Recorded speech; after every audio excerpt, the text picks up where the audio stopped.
ভালোবাসতেন নবীকে। হযরত বেলাল হাবশী একজন কালো গোলাম ছিলেন। আল্লাহর নবীকে এত মহব্বত করতেন, এত ভালোবাসতেন। যখন উমাইয়ার ঘরে হযরত বেলাল রাদিয়াল্লাহু তাআলা আনহু গোলাম হিসাবে ছিলেন, মাঝে মাঝে নবীর দরবারে আসতেন। এসে নবীকে বলতেন, ইয়া নবী আল্লাহ, ইয়া হাবিব আল্লাহ, আপনার কালামুল্লাহ শুনতে আমার এত ভালো লাগে, আপনি একটু আমাকে কালিমা পড়ে মুসলমান বানায় দেন। বলেন সুবহানাল্লাহ। আল্লাহর নবী বেলালকে কালিমা পড়ে মুসলমান বানায় দিলেন। হযরত বেলাল হাবশী রাদিয়াল্লাহু তাআলা আনহু মুসলমান হয়ে গেলেন। আল্লাহর নবীকে বলেন, ইয়া নবী আল্লাহ, ইয়া হাবিব আল্লাহ, এখন আর ওই জায়গায় থাকতে ভালো লাগে না, আপনি কোন সাহাবীর মাধ্যমে আমি বেলালকে একটু মায়ের থেকে আজাদ করে আনেন। আপনারা করুন কাহিনী সম্পর্কে সকলেই জানেন, আমরা ওইদিকে যাব না। এখন আসুন, আল্লাহর নবীর যেই দিন মৃত্যু হয়ে যায়, পুরা মদিনার ভিতরে খবরটা চেয়ে গেছে। হযরত ওমর ফারুক রাদিয়াল্লাহু তাআলা আনহু তরবারি নিয়ে বের হইছেন। কেউ যদি তোমাদের ভিতর থেকে এমন একজন কেউ যদি বলো যে আল্লাহর নবী দুনিয়াতে নাই, এই যে তলোয়ার দেখতেছো, তলোয়ার দিয়া তোমাদের ঘাড় আমি উঠাইয়া দিব, তোমাদের গর্দান থেকে মাথা আমি আলাদা করে দিব। কেউ বলতে পারবে না আল্লাহর নবী নাই, আমার নবী কোনদিন আমাদেরকে ছেড়ে যাইতে পারে না। কি পরিমাণ মহব্বত, কি পরিমাণ ভালোবাসা সাহাবায়ে কেরামদের। আল্লাহর হাবিবের ইন্তেকাল হয়ে গেলেন। হযরত আবু বকর সিদ্দিক রাদিয়াল্লাহু তাআলা আনহুর দরবারে হযরত বেলাল হাবশী রাদিয়াল্লাহু তাআলা আনহু এসে ডাক দিয়া বলতেছেন, আবু বকর, আমি আপনার কাছে একটা আরজু পেশ করতে চাই। বলে, কি আরজু বলো। হযরত আবু বকরকে ডাক দিয়া বলেন, হযরত বেলাল, আবু বকর, যেই মদিনায় আমার নবী নাই, আমি আর ওই মদিনায় আজান দিতে পারবো না। আমি যদি আগে আজান দিতাম, আমার নবী সবার আগে কি করতেন? মসজিদে আসছেন, আমার নবী ইমামতি করতেন, আমি নামাজ পড়তাম। আজকে যদি আমি আজান দিই, আমার নবী তো আসবে না। যে মসজিদে আমার নবী আসবে না, আমি ওই মসজিদে আর আজান দিতে পারবো না। দেখেন কি পরিমাণ মহব্বত করতেন, ভালোবাসতেন। হযরত বেলাল রাদিয়াল্লাহু তাআলা আনহু ভালোবাসতেন নবীকে। হযরত আবু বকর রাদিয়াল্লাহু তাআলা আনহু ডাক দেয়া বলেন, কি হয়েছে, সমস্যা কি তাতে? তুমিও ভালোবাসো আল্লাহর হাবিবকে, আমরাও তো ভালোবাসি, সমস্যা কি? হযরত বেলাল রাদিয়াল্লাহু তাআলা আনহু ডাক দেয়া বলেন, আপনি ভালোবাসেন ঠিক আছে, আপনি রাসূলের রওজা দেখলে সহ্য করতে পারেন, কিন্তু আমি বেলাল আল্লাহর রাসূলের রওজার দিকে তাকালে আমার কলিজা ফেটে যায়। অতএব আমি আর মদিনায় থাকবো না, আমি দামেস্কে চলে যাব, জিহাদ করব। যদি আমার নসিবে শহীদ থাকে আমি শহীদ হয়ে যাব, নইলে আমি আর মদিনায় আসবো না। তিনি চলে গেলেন দামেস্ক শহরে, জিহাদের জন্য চলে গেলেন। জঙ্গে জিহাদ করলেন, মুসলমান জিহাদ করতেছিলেন, কিন্তু ওই অবস্থায় জিহাদের ময়দানে তিনি শহীদ হন নাই। হাদিসের ভিতর আছে 6 মাস কিংবা 2 বছর পরে হযরত বেলাল হাবশী রাদিয়াল্লাহু তাআলা আনহুকে আল্লাহর নবী স্বপ্নের ভিতরে বলতেছেন, বেলাল, এ কেমন বিরহ বেদনার বেলাল, ওই যে চলে গেল আমারে ছেড়ে, আর কোনোদিন মদিনায় আসলা না, একটা বারো কি তুমি বেলালের মনে চাই না আমি রাসূলের রওজায় একটু ঘুরে যাবা? হযরত বেলাল রাদিয়াল্লাহু তাআলা আনহু সহ্য করতে পারে নাই, সঙ্গে সঙ্গে মদিনায় চলে গেলেন। হযরত বেলাল রাদিয়াল্লাহু তাআলা আনহুকে দেখে মদিনার সকল মানুষগুলা কি করলেন? একত্রিত হওয়া শুরু করলেন। হায়রে, নবীর মুয়াজ্জিন বেলাল আসছে, বেলাল আজান দিবে, আমরা বেলালের আজান শুনবো। আজানের সময় হয়ে গেছে। সাহাবায়ে কেরামরা বলতেছেন, বেলাল আজ্জিন, আজান দাও, আজ্জিন ইয়া বেলাল, ও বেলাল আজান দাও, আজান দাও না কেন? হযরত বেলাল রাদিয়াল্লাহু তাআলা আনহু বলেন, যে আজানে আমার নবী আসবে না, আমি বেলাল আর কোনোদিন সেই আজান দিব না। এবার সকলে মিলে বলতেছেন বেলাল এমনি এমনি আজান দিবে না, সবাই গিয়ে হাসান হুসাইনকে ডেকে আনো। হাসান হুসাইনকে ডেকে আনা হলো। হাসান হুসাইন এসে বললেন, ও বেলাল, তুমি একটু আজান দাও, তুমি একটু আজান দাও, কতদিন হয়ে গেল তোমার আজান শুনি না, মনটা শান্ত হয় না। এবার হযরতে বেলাল রাদিয়াল্লাহু তাআলা আযান দেওয়ার জন্য চলে গেলেন। সব কিছু আলহামদুলিল্লাহ ঠিক ছিল। আশহাদু আন্না মুহাম্মাদুর রাসূলুল্লাহ বলার সঙ্গে সঙ্গে হযরতে বেলাল রাদিয়াল্লাহু তাআলা আর সহ্য করতে পারে নাই, আল্লাহর রাসূলের নাম চলে আসছে। হযরতে বেলাল রাদিয়াল্লাহু তাআলা বিরহ বেদনায় কলিজা ফেটে সেইখান থেকে ওখানে ইন্তেকাল করেছেন। দেখেন কি পরিমাণ মহব্বত করতেন, কি পরিমাণ ভালোবাসতেন সাহাবায়ে কেরামকে, সাহাবায়ে কেরাম আল্লাহর নবীকে। এই পরিমাণ ভালোবাসতে তো আমরা পারবো না, কিন্তু কিঞ্চিত পরিমাণ ভালোবাসা তো আমাদের অন্তরে থাকতে হবে। মান হাব্বা সুন্নতি ফাকাদ হাব্বানি ওয়া মান হাব্বানি কানা মাই ফিল জান্নাহ।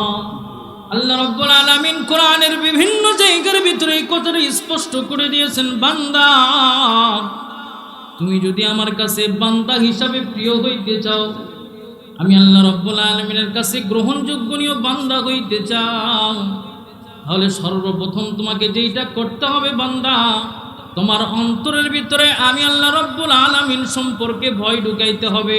কি করতে হবে? ভয় আনতে হবে। ভয় কিসের ভয়? কার ভয়? আল্লাহর ভয়। আল্লাহর ভয় কেমন? লুকে লুকে সুদ খাওয়া, চুরি করে ঘোষ খাওয়া, রাস্তায় ধরে একজনের উপরে আরেকজন জুলুম করা, আরেকজনের জমির আল কেটে দিয়ে আরেক জায়গায় পানি নেওয়া, এক জায়গার কথা গিয়ে আরেক জায়গায় লাগানো, এটা কি আল্লাহর ভয়? বর্তমান সমাজের যে অবস্থার পরিস্থিতি, এই দিক থেকে যদি আমরা বিবেচনা করতে যাই, তাহলে আমরা লক্ষ্য করে দেখব যে আল্লাহর প্রিয় বান্দা খুঁজে পাওয়া বড় মুশকিল হয়ে যায়। আল্লাহর প্রিয় বান্দা খুঁজে পাওয়া বড় মুশকিল হয়ে যায়। আল্লাহ রাব্বুল আলামিন বলেন, বান্দা যদি তুমি ঈমানদার হইতে চাও, আমি আল্লাহ রাব্বুল আলামিনের ভয় তোমার অন্তরের ভিতরে আগে তৈরি করতে হবে। বান্দা তুমি রাস্তায় চলাফেরা করবা, কিন্তু তোমার চোখ কিন্তু জিনা করবে না। বান্দা তুমি জমিনে যাবা ঠিক, কিন্তু আরেকজনের জমির আল কেটে দিয়ে পানি তোমার জমিতে তুমি নিবা না। বান্দা তুমি আসমানের নিচে এই জমিনের উপরে চলবা ঠিক, জমিনে তোমার সকল কর্ম করবা ঠিক, কিন্তু চুপি চুপি তুমি আরেকজনের উপরে জুলুম করবা না। প্রকাশ্য দিবালোকে তুমি আরেকজনের উপরে জুলুম করবা না। তুমি এখন যদি জুলুমও করো, মনে মনে চিন্তাও করো আমি তো আল্লাহর ইমানদার বান্দা, আমার ভিতরে ঈমান আছে। আল্লাহ রাব্বুল আলামিন ডাক দেয়া বলেন, ও বান্দা যতই তুমি নিজেকে ইমানদার মনে করো না কেন, যতক্ষণ পর্যন্ত আমি আল্লাহ রাব্বুল আলামিনের ভয় অন্তরের ভিতরে ঢুকাইতে পারো না,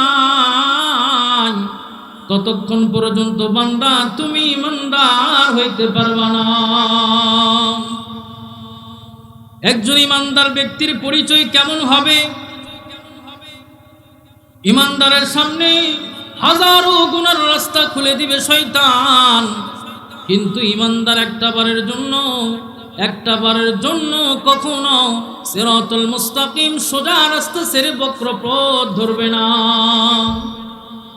একজন ইমানদারের পরিচয়, যে ইমানদার কখনো তার সোজা রাস্তা ছেড়ে দিয়ে বাঁকা পথ ধরবে না। তো আজকে আল্লাহ রাব্বুল আলামিন আপনার আমার জন্য দুনিয়ার ভিতরে এতগুলা যে নিয়ামত রাখছেন, একটু দেখেন তো লক্ষ্য করে, যে ইমানদার সেও কিন্তু আল্লাহর নিয়ামত থেকে খালি নয়, যে বেঈমান সেও নিয়ে আল্লাহর নিয়ামত থেকে কি নয়, খালি নয়। সকলেই আমরা আল্লাহ পাকের নিয়ামত ভোগ করতেছি। আল্লাহ পাক এমনটা করে নাই যে আজকে দুনিয়ার ভিতরে আমি আল্লাহ পাকের ইবাদত বন্দেগী করতেছি না বিদায় আল্লাহ আমার জমিনে খ্যাত দেয় নাই, যে আমল নামা যার ভালো, যে ইমানদার হইতে পারছে তার জমিনে খ্যাত হইতেছে, এমন না তার জমিনেও যেই পরিমাণ ধান হয় আমার জমিতেও সেই পরিমাণ ধান হয়, বরঞ্চ দেখা গেছে অনেক সময় আমার জমিনের থেকে তার জমিনে ধান ভালো হয়। আল্লাহ রাব্বুল আলামিন তাহলে এটা কি করতেছে আমাদের উপরে? আল্লাহ রাব্বুল আলামিন ডাক দিয়া বলেন, বান্দা আমি আল্লাহ রাব্বুল আলামিন তোমার উপরে ইহসান করতেছি বান্দা, কিন্তু ইহসান বেশি দিন থাকবে না, খুব বেশি দিন তোমার জন্য ইহসান হবে না। বান্দা যতদিন পর্যন্ত তুমি দুনিয়ার ভিতরে থাকবা আমি আল্লাহ রাব্বুল আলামিন তোমার উপরে ইহসানের এক একটা রাস্তা খুলে দিব, কিন্তু দুই চক্ষু যেই দিন বন্ধ হয়ে যাবে, দুনিয়ার থেকে যেই দিন তুমি চলে আসবা তোমার জন্য ইহসানের রাস্তা বন্ধ হয়ে যাবে। বান্দা যত দূরেই যাওয়ার চেষ্টা করো না কেন, আমি আল্লাহ রাব্বুল আলামিনের এই বেষ্টন থেকে বের হওয়ার জন্য যতই চেষ্টা করো না কেন, বান্দা তুমি যদি চিন্তা করে দেখো আমি আর বাংলাদেশের হব না, আমি যদি অস্ট্রেলিয়া চলে যাই সেইখানে জমিনটা আল্লাহ, আসমানটা আল্লাহ, আসমানের মালিক আল্লাহ, জমিনের মালিক আল্লাহ। আমি যদি বাংলাদেশ থেকে শুধু ইন্ডিয়া চলে যাই, ইন্ডিয়া যাওয়ার পর আসমানের মালিক কিন্তু আল্লাহ, জমিনের মালিক কিন্তু আল্লাহ। আমি দুনিয়ার ভিতরে থাকা অবস্থায় যেই জায়গায় যাই না কেন, আল্লাহর এই বেষ্টন থেকে বের হওয়ার মতো ক্ষমতা আপনার আমার নাই। আছে? আল্লাহর বেষ্টন থেকে বের হওয়ার মতো ক্ষমতা আপনার আমার নাই।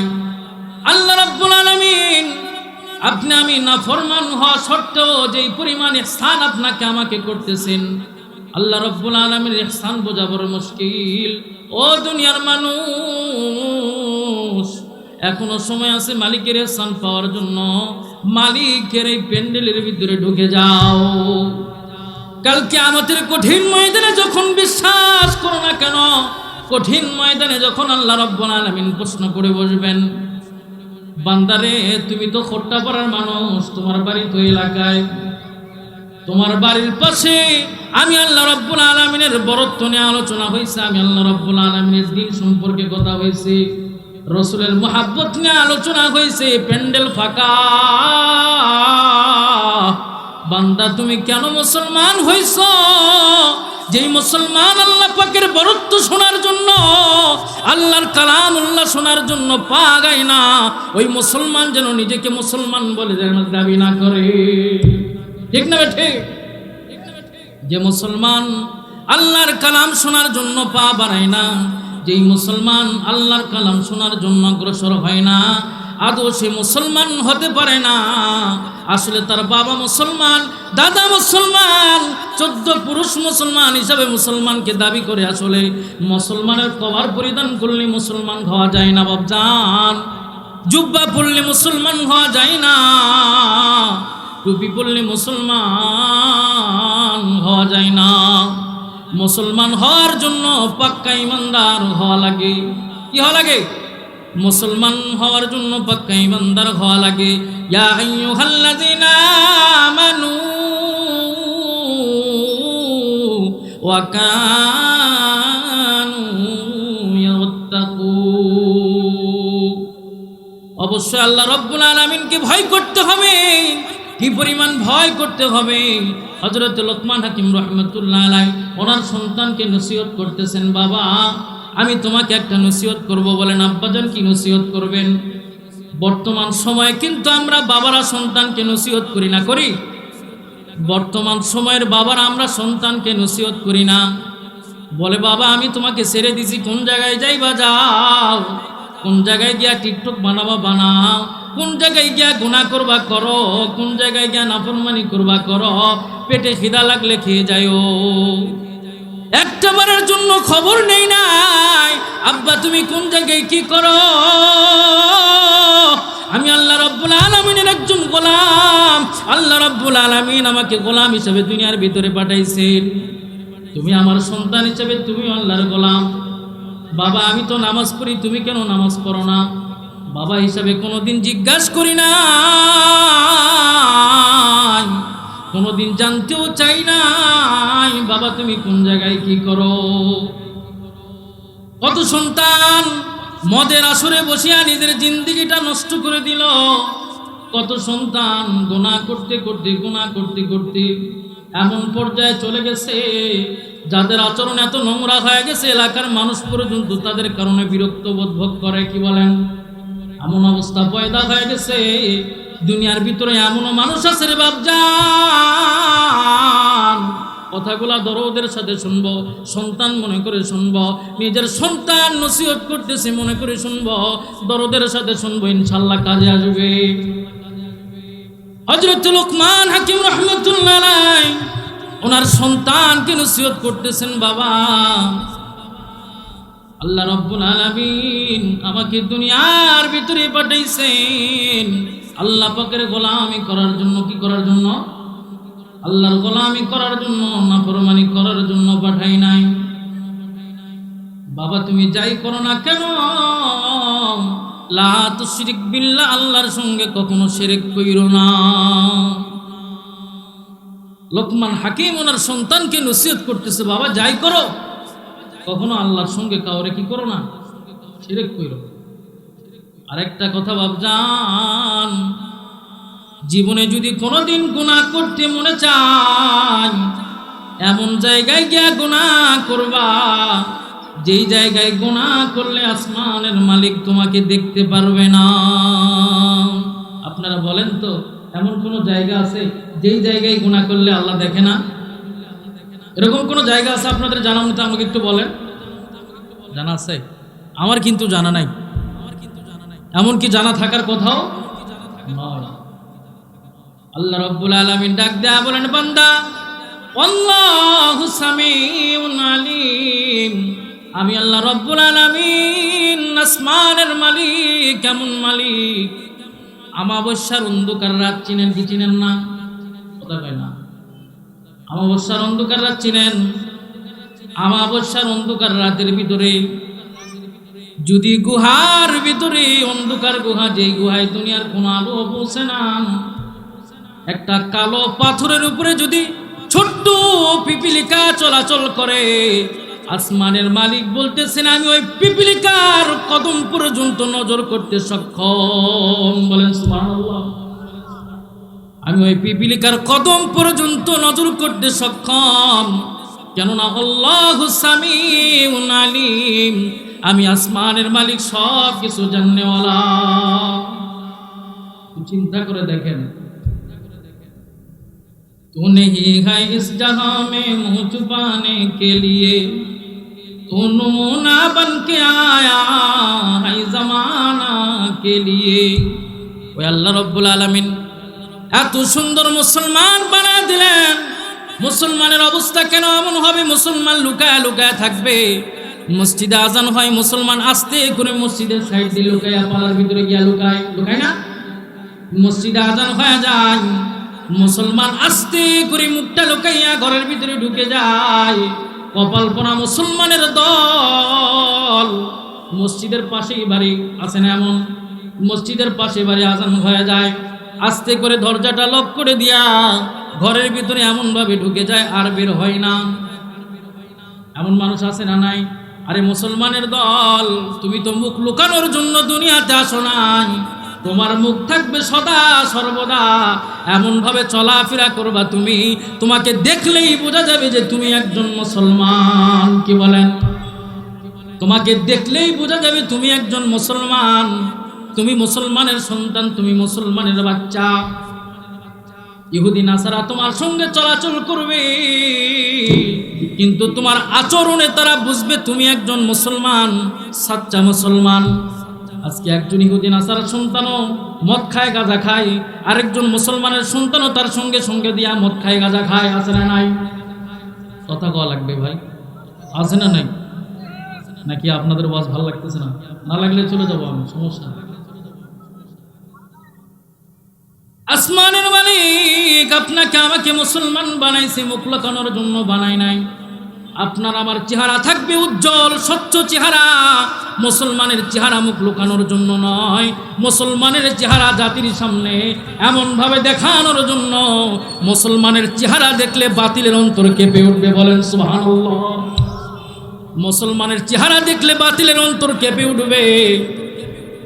মুসলমান দেখা মাত্রই বাতিল বুঝতে পারবে এখানে আর আমি বেশিক্ষণ টিকতে পারবো না। तौहीद तो सीनों में अमानत है हमारा, तौहीद तो सीनों में अमानत है हमारा, आसान नहीं मिटाना नमो निशा हमारा, आसान नहीं मिटाना नमो निशा हमारा। अरे अल्लाह पाकेर तौहीद আর একুত্ববাদের ছায়া তো আমার অন্তরের ভিতরে, কি বলেন? আল্লাহ পাকের তৌহিদ আর একুত্ববাদের ছায়া তো আমি মুসলমানের অন্তরের ভিতরে। ইহুদি মুশরিক যতই চেষ্টা করুক না কেন, মুসলমান যতক্ষণ পর্যন্ত ঈমান হারা হয় নাই, মুসলমানকে দাবিয়ে রাখা সম্ভব নয়। মুসলমান যতক্ষণ পর্যন্ত ঈমান হারা হয় নাই, মুসলমান রাস্তায় রাস্তায় মার খাবে, মুসলমান শরীরের রক্ত ঝরায় দিবে, মুসলমান শরীরের রক্ত ঝরায়া ইসলাম নামক গাছকে আবার জিন্দা বানায় দিবে, কিন্তু মুসলমান কখনো মাথা নত করবে না। কিন্তু কপাল পোড়া মুসলমানের দল আজকে ঈমান না থাকার কারণে মুসলমান পিছনে ফেটে, মুসলমান পিছনে হাঁটে, মুসলমান পিছন দিকে চলে। একমাত্র কারণ আজকে বাপ সন্তানকে নসিহত করে না, সন্তান বাপের নসিহত শোনেও না। বর্তমানে এমন একটা অবস্থান পয়দা হয়ে গেছে, অথচ লোকমান হাকিম ওনার সন্তানকে নসিহত করতেছেন। কথা বুঝতেছেন আমার? আমি এক এলাকার, আপনারা আরেক এলাকার, তারপরেও বোঝানোর জন্য পরিষ্কারভাবে বলার চেষ্টা করতেছি, বুঝতেছেন? হযরত লোকমান হাকিম ওনার সন্তানকে নসিহত করলেন, এক নাম্বার তাহলে কি, লা তুশরিক বিল্লাহ, আল্লাহর সঙ্গে শিরক করবা না। দ্বিতীয় নাম্বার কি করলেন, বাবা শিরক তো করবাই না, এমন জায়গায় গুনাহ করবা যদি গুনাহ করতে মনে চায় যেই জায়গায় তোমার আল্লাহ তোমারে দেখে না। সন্তান ডাক দেয়া বলতেছে, আব্বা জান,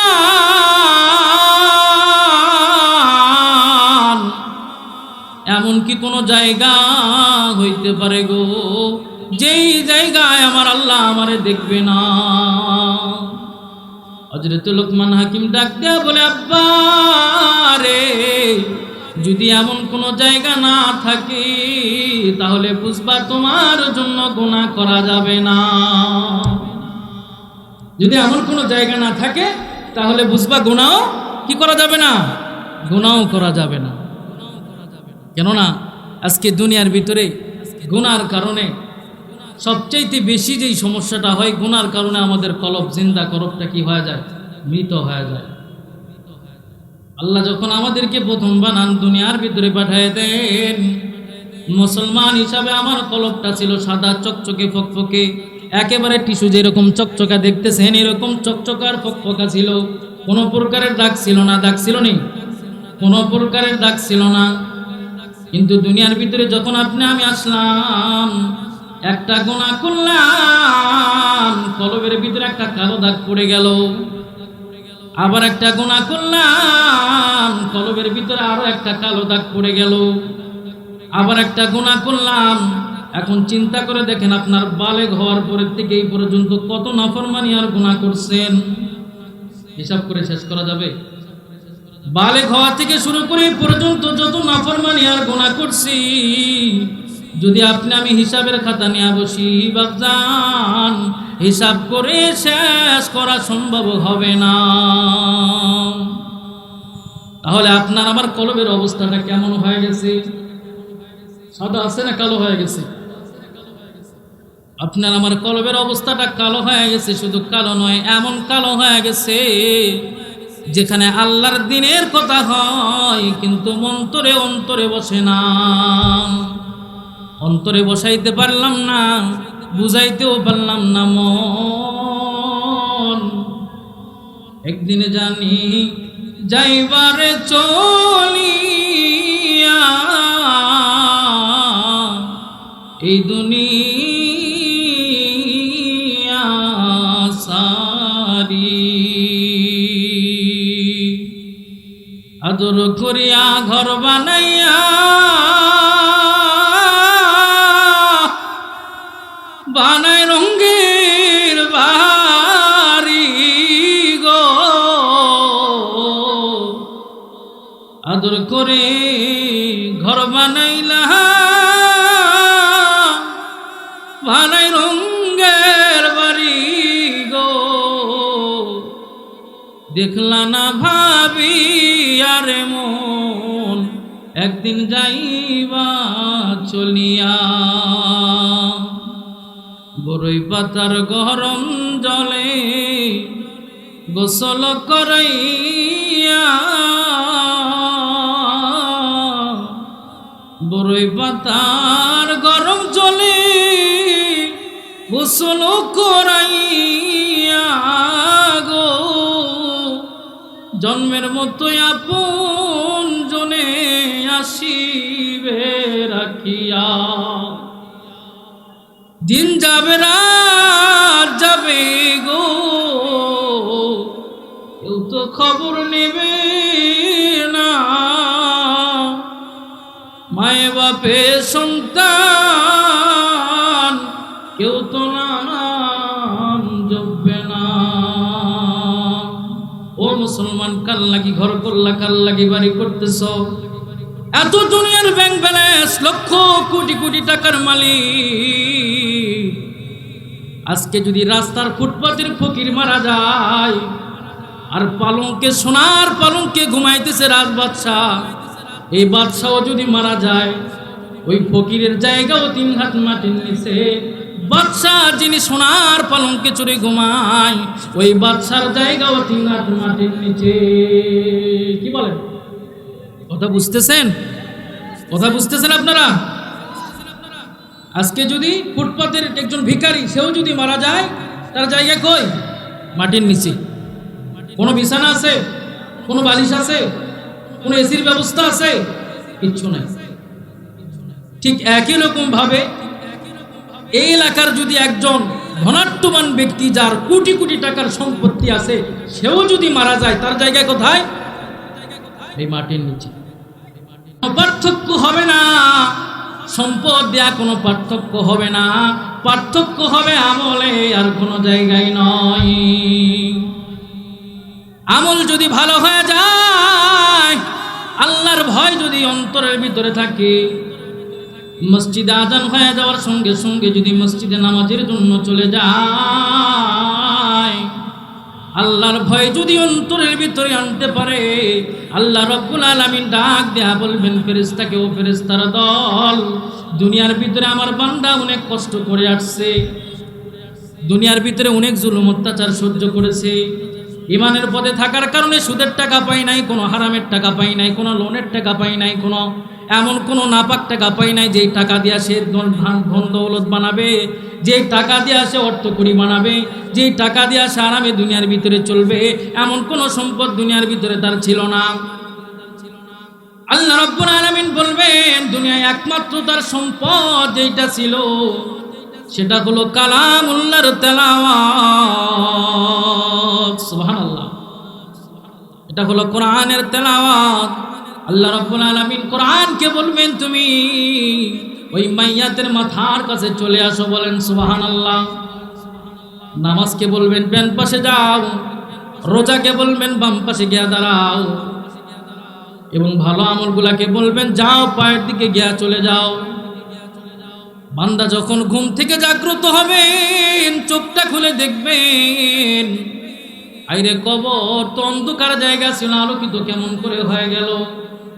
পাশে তাকায় দেখবেন কালামুল্লাহ ডাক দিয়া বলতেছে, ও ভাই, দুনিয়ার ভিতরে যখন থাকছেন অনেক কষ্ট করে জিন্দেগি যাপন করছেন, আজকে আমি কালামুল্লাহ আপনার জন্য চলে আসছি, কোনো টেনশন নাই, আপনার পক্ষ থেকে যতগুলা প্রশ্ন হবে আমি কালামুল্লাহ জবাব দিব, বলেন সুবহানাল্লাহ। তাহলে ইমানদার হওয়ার জন্য 1 নাম্বার কি করতে হবে? আল্লাহ পাকের ভয় অন্তরের ভিতরে কি করতে হবে? স্থাপন করতে হবে। আল্লাহ পাকের ভয় কি শুধু ঘরে করব না বাইরে?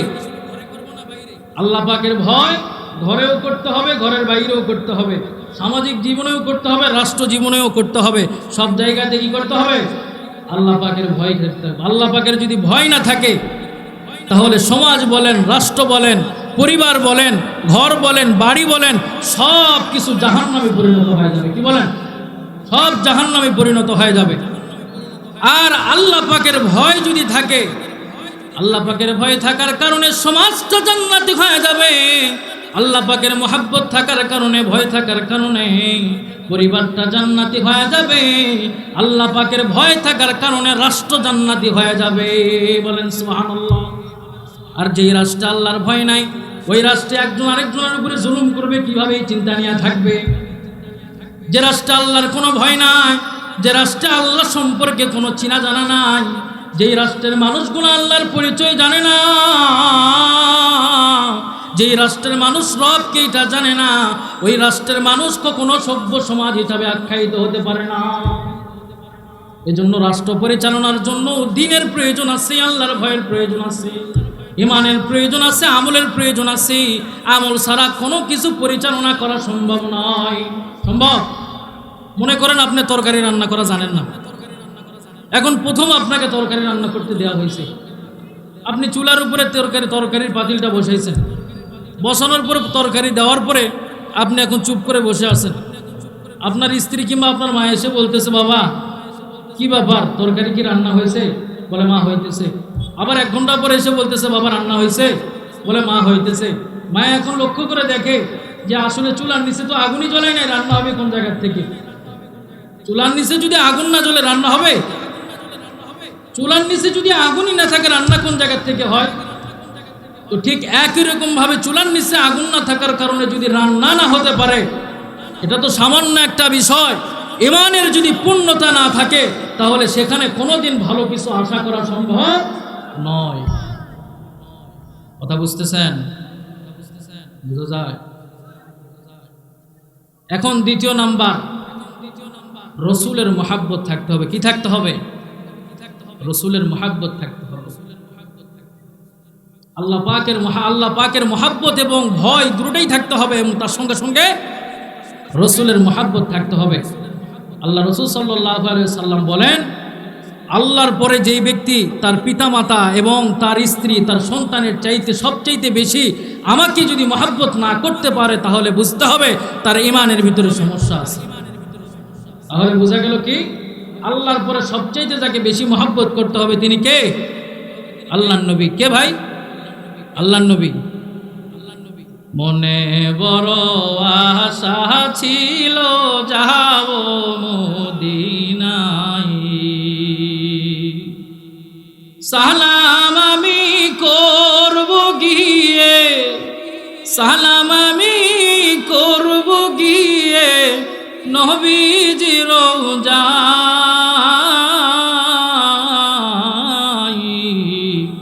মনে বড় আশা ছিল যাব মদিনায়। মদিনায় যাওয়ার আশা করা লাগবে কি লাগবে না? মদিনায় যাওয়ার আশা করা লাগবে না? আশা করতে হবে। আল্লাহ রসুলের মহাব্বত অন্তরের ভিতরে আনতে হবে। প্রতিদিন এই মনে করে ঘুমাইতে হবে, আজকে স্বপ্নেই বুঝে আমি আল্লাহ রসুলকে দেখব। বলেন সুবহানাল্লাহ। তাহলে আল্লাহ রসুলকে দেখানোর কাজ করতে হবে না? আল্লাহ রসুলকে দেখার কাজ করতে হবে না? আল্লাহ রসুলকে দেখার কাজ কি? মান আহাব্বা সুন্নতি ফাকাদ আহাব্বানি ওয়া মান আহাব্বানি কানা মাই ফিল জান্নাহ।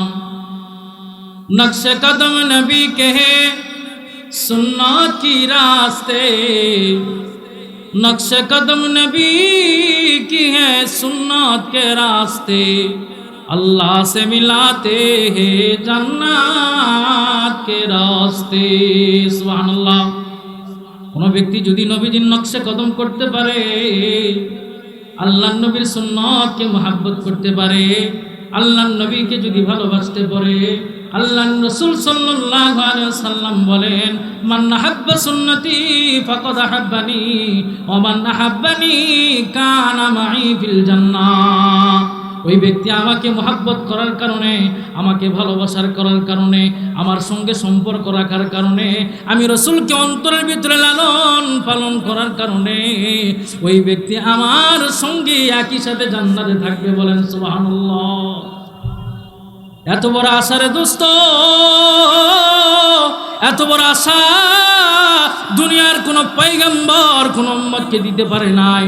আমার রসুল যেই পরিমাণ মহাব্বত করছেন আমাদেরকে, যেই পরিমাণ ভালোবাসছেন আমাদেরকে, আল্লাহর নবী বলেন আমি তো এমন একটা সময় আসবে আমি আর থাকবো না, ওই সময় থাকবে আমার সুন্নত। যেই ব্যক্তিরা আমার সুন্নতকে মেনে চলতে পারবে, আমার সুন্নতকে মহাব্বত করতে পারবে, আমি রসুল সাল্লাল্লাহু আলাইহি ওয়াসাল্লামের সঙ্গে সেও জান্নাতে থাকবে। এমন হাদিসের ভিতরে আসছেন, যখন কিয়ামতের কঠিন ময়দান কায়েম হয়ে যাবে, সমস্ত মানুষগুলা থরথর করে কাঁপতে থাকবে। আল্লাহর হাবিব সাল্লাল্লাহু আলাইহি ওয়াসাল্লাম সোজাসুজি আল্লাহর দরবারে গিয়ে সিজদা দিবেন। এমনকি চোখের পানি বেলে ইয়া উম্মতি ইয়া উম্মতি বলে কান্না করতে থাকবেন।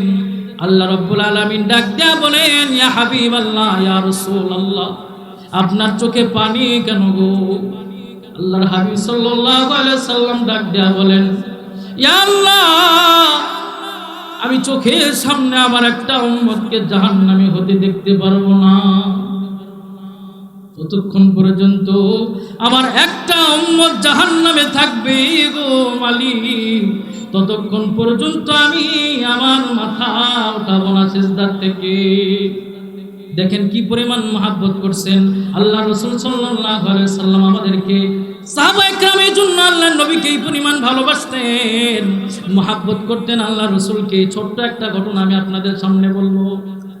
হযরত আবু বকর সিদ্দিক রাদিয়াল্লাহু তাআলা আনহু একদিন মসজিদে নববীর ভিতরে বসিয়া চোখ দিয়া পানি ফেলতেছেন। কোন সময় পানি ফেলতেছেন? এমত সময়, যেই সময় আল্লাহ রাব্বুল আলামিন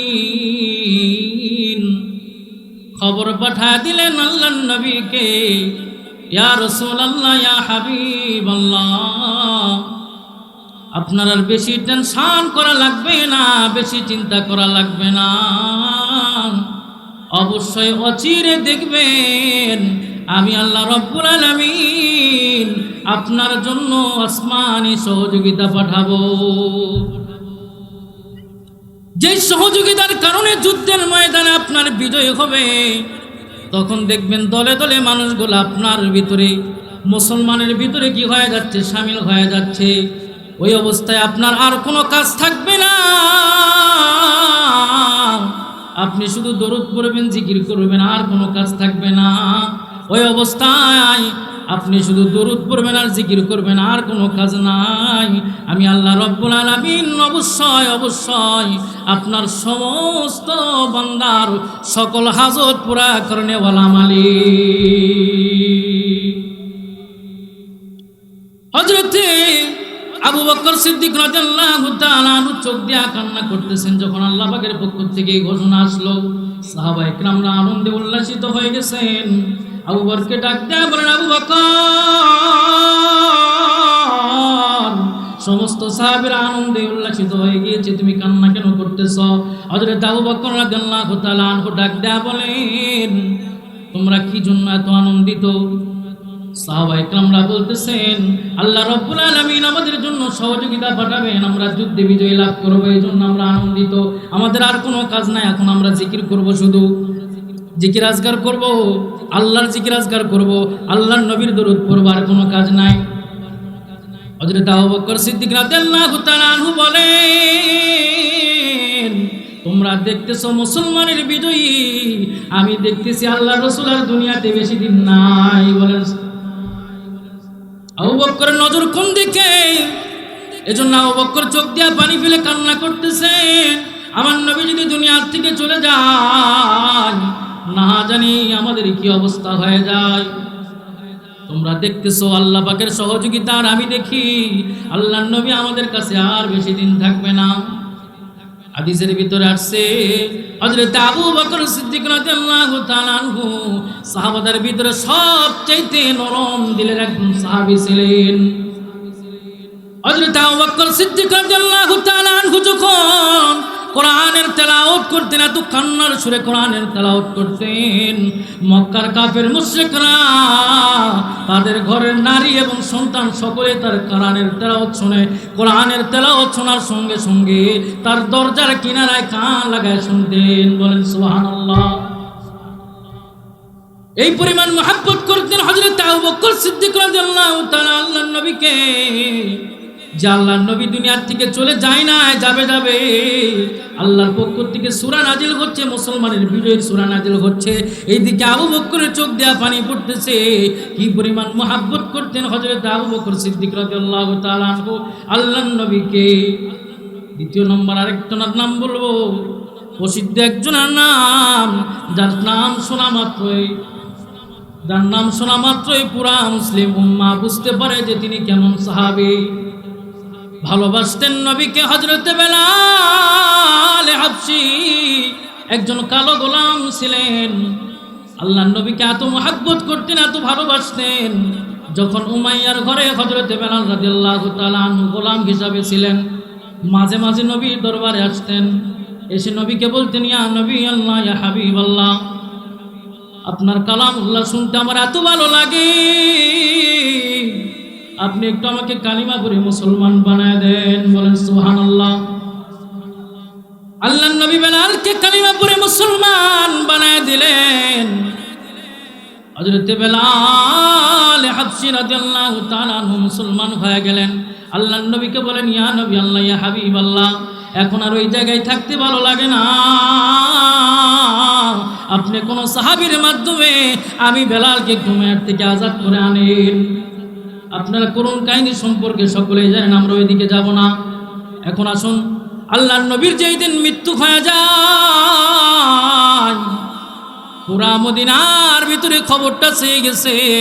হযরত ওমর ফারুক রাদিয়াল্লাহু তাআলা আনহু তরবারি নিয়ে বের হইছেন। কেউ যদি তোমাদের ভিতর থেকে এমন একজন কেউ যদি বলো যে আল্লাহর নবী দুনিয়াতে নাই, এই যে তলোয়ার দেখতেছো, তলোয়ার দিয়া তোমাদের ঘাড় আমি উঠাইয়া দিব, তোমাদের গর্দান থেকে মাথা আমি আলাদা করে দিব, কেউ বলতে পারবে না আল্লাহর নবী নাই, আমার নবী কোনদিন আমাদেরকে ছেড়ে যাইতে পারে না।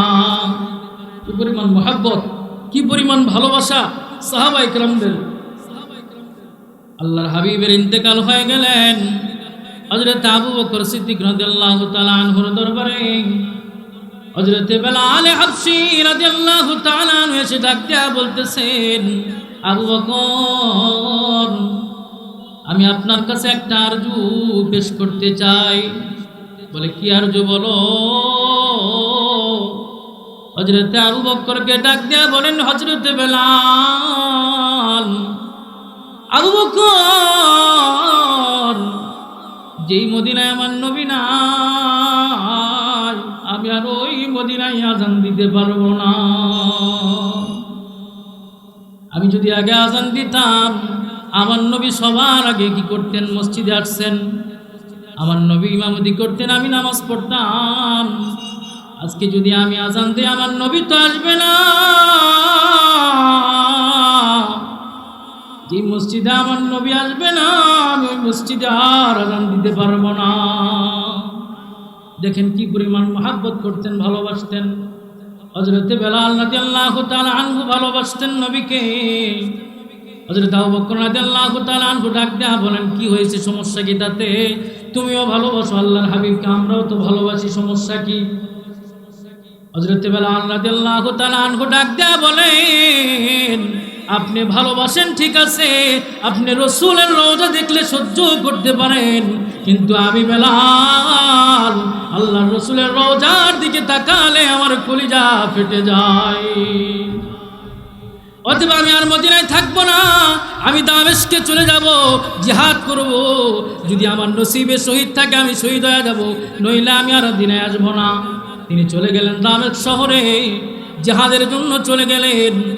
জঙ্গে জিহাদ করলেন, মুসলমান জিহাদ করতেছিলেন, কিন্তু ওই অবস্থায় জিহাদের ময়দানে তিনি শহীদ হন নাই। হাদিসের ভিতর আসছে 6 মাস কিংবা 2 বছর পরে হযরত বেলাল হাবশী রাদিয়াল্লাহু তাআলা আনহুকে আল্লাহর নবী স্বপ্নের ভিতরে বলতেছেন, বেলাল, এ কেমন বিরহ বেদনার বেলাল, ওই যে চলে গেল আমারে ছেড়ে আর কোনোদিন মদিনায় আসলা না, একটা বারো কি তুমি বেলালের মনে চাই না আমি রসুলের রওজায় একটু ঘুরে যাবা? হযরত বেলাল রাদিয়াল্লাহু তাআলা সহ্য করতে পারে নাই, সঙ্গে সঙ্গে মদিনায় চলে গেলেন। হযরত বেলাল রাদিয়াল্লাহু তাআলা নুকে দেখে মদিনার সকল মানুষগুলা কি করলেন, একত্রিত হওয়া শুরু করলেন। হায়রে, নবীর মুয়াজ্জিন বেলাল আসছে, বেলাল আজান দিবে, আমরা বেলালের আজান শুনবো। আজানের সময় হয়ে গেছে, সাহাবায়ে কেরামরা বলতেছেন বেলাল আজ্জিন, আজান দাও, আজ্জিন ইয়া বেলাল, ও বেলাল আজান দাও, আজান দাও না কেন? হযরত বেলাল রাদিয়াল্লাহু তাআলা আনহু বলেন, যে আজানে আমার নবী আসবে না আমি বেলাল আর কোনোদিন সে আজান দিব না। এবার সকলে মিলে বলতেছেন বেলাল এমনি এমনি আজান দিবে না, সবাই গিয়ে হাসান হুসাইনকে ডেকে আনো। হাসান হুসাইনকে ডেকে আনা হলো। হাসান হুসাইন এসে বললেন, ও বেলাল তুমি একটু আজান দাও, তুমি একটু আজান দাও, কতদিন হয়ে গেল তোমার আজান শুনি না, মনটা শান্ত হয় না। এবার হযরতে বেলাল রাদিয়াল্লাহু তাআলা আজান দেওয়ার জন্য চলে গেলেন। সব কিছু আলহামদুলিল্লাহ ঠিক ছিল। আশহাদু আন্না মুহাম্মাদুর রাসূলুল্লাহ বলার সঙ্গে সঙ্গে হযরতে বেলাল রাদিয়াল্লাহু তাআলা আর সহ্য করতে পারে নাই, আল্লাহর রাসূলের নাম চলে আসছে। হযরতে বেলাল রাদিয়াল্লাহু তাআলা বিরহ বেদনায় কলিজা ফেটে সেইখান থেকে ওখানে ইন্তেকাল করেছেন। দেখেন কি পরিমাণ মহব্বত করতেন, কি পরিমাণ ভালোবাসতেন সাহাবায়ে কেরামকে, সাহাবায়ে কেরাম আল্লাহর নবীকে। এই পরিমাণ ভালোবাসতে তো আমরা পারবো না, কিন্তু কিঞ্চিত পরিমাণ ভালোবাসা তো আমাদের অন্তরে থাকতে হবে। মান হাব্বা সুন্নতি ফাকাদ হাব্বানি ওয়া মান হাব্বানি কানা মাই ফিল জান্নাহ।